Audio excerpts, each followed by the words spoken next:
Chapter 11. Man has to achieve many objects during his life.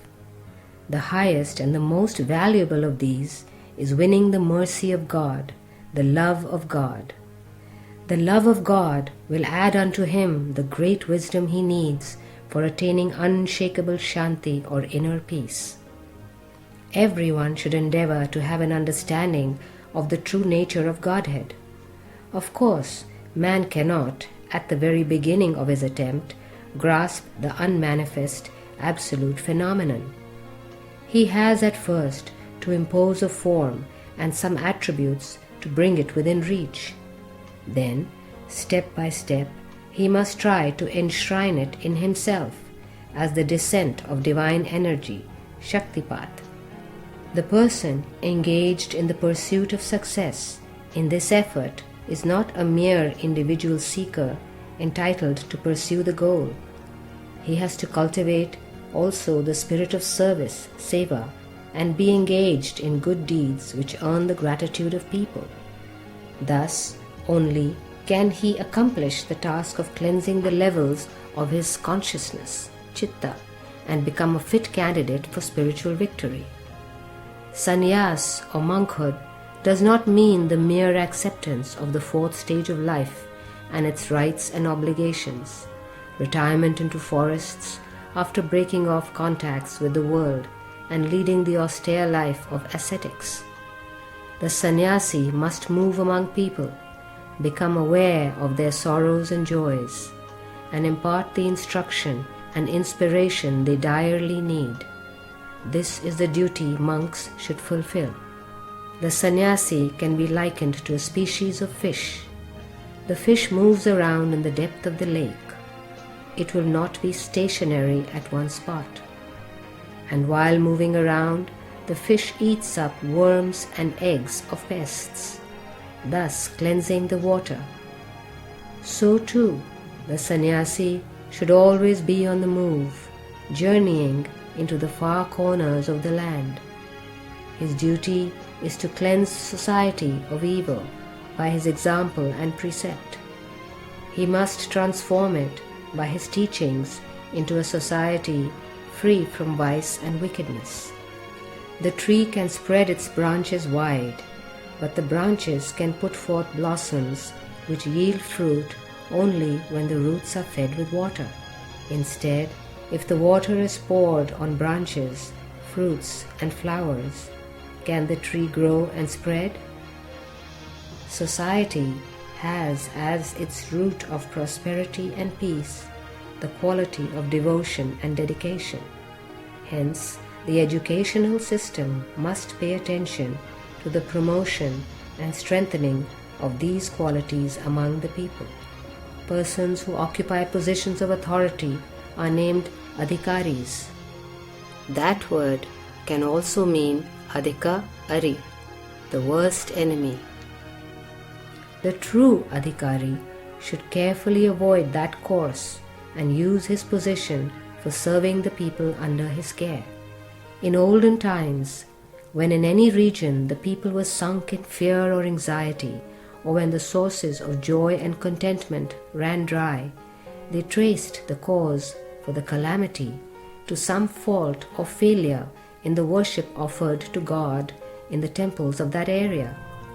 They sought to identify these mistakes and correct them so that they could have inner peace.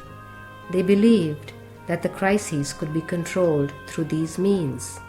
Such acts are now bundled together and labeled as superstitions to be cast aside. But this is not superstition at all. Modern scientists are in such a pathetically poor state of understanding that they do not recognize these important problems. This is the preliminary stage of confusion caused by the progress of modern types of education. The ancients grasped the supreme truth only after personally experiencing its validity. The moderns, however, dismiss their discoveries. This is the reason for the growth of barbarism in the so-called civilized countries. Many have not recognized this fact. Every living being craves for happiness. it does not long for misery. Some desire the acquisition of riches. Some believe that gold can make them happy. Some amass articles of luxury. Some collect vehicles. But everyone is set upon obtaining the things one believes can give him joy. But those who know wherefrom one can get happiness are very few in number. Happiness is of three kinds. One type is of the nature of poison in the beginning, but turns into nectar later. This is happiness secured through the awareness of the Atma. It is sattvic happiness. That is to say, the preliminary sadhana of sama, control of the senses, dhamma, control of emotions, etc., which has to be gone through, appears hard and unpleasant. It involves struggle and effort. So, the reaction may be bitter. In the Yoga Vashishta, sage Vashishta says, O Rama, the boundless ocean can be drunk dry by man with great ease. The enormous Sumeru mountain can be plucked from the face of the earth with great ease. The flames of a huge conflagration can be swallowed with great ease. But controlling the mind is far more difficult than all these.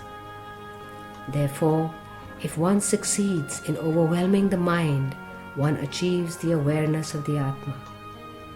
This success can result only when one undergoes many ordeals and denials. The bliss that one earns afterwards is the highest kind of happiness. As the fruition of all sadhana, one is established in the perfect equanimity of unruffled consciousness, nirvikalpa samadhi, and the ananda that fills him is indescribable. It is ambrosia, equal to the nectar of immortality. Nirvikalpa means the state of consciousness when it is devoid of thought. This state can be reached through appropriate sadhana. It is of two natures, non-dual in full experience, and the state of non-duality when dual thought ends. The first takes man beyond the triune of knower, the known, and knowledge, and he is aware only of the cosmic intelligence of Brahman. This is Advaita Bhavana. The second stage is reached when all the attributes ascribed to God and man merge in the one which embraces the cosmos and all its contents. This is Advaita Sthai or Advaita Avastha. There is another type of happiness. On account of the impact of external objects on the senses of perception, pleasure mistaken as nectareous is aroused, but in time the pleasure turns into bitter and unpleasant poison. This is Rajasic happiness. When man welcomes this Rajasic sensory pleasure, his strength, awareness, intelligence, enthusiasm to reach the four goals of human endeavor known as dharma, artha, wealth, kama, righteous desire, and moksha, liberation, become weak, for his interest declines. The third type of happiness is tamasic. It dulls the intellect from the beginning to the end. It finds satisfaction in sleep, slothfulness, and faults, and derives happiness therefrom. The tamasic person ignores the path that leads to the awareness of the Atma. He pays no attention to it throughout his life. True education, therefore, is that which directs and counsels the mind and intellect of man towards the earning of sattvic happiness. Of course, it can be secured only by untiring effort. The scriptures declare happiness cannot be acquired through happiness. Na sukhat labhyate sukham. By undergoing unhappiness alone can happiness be won. This truth has to be instilled through Vidya or education. When man knows of the Ananda that sattvic happiness can confer, the Vidya too will be found easy and palatable. Having been born as humans, all efforts must be directed to acquiring this Amrita Vidya, education for immortality, along with earth-bound material-centered Vidya. For it is only Amrita Vidya that can reveal the Atma and enable man to experience the Atma Ananda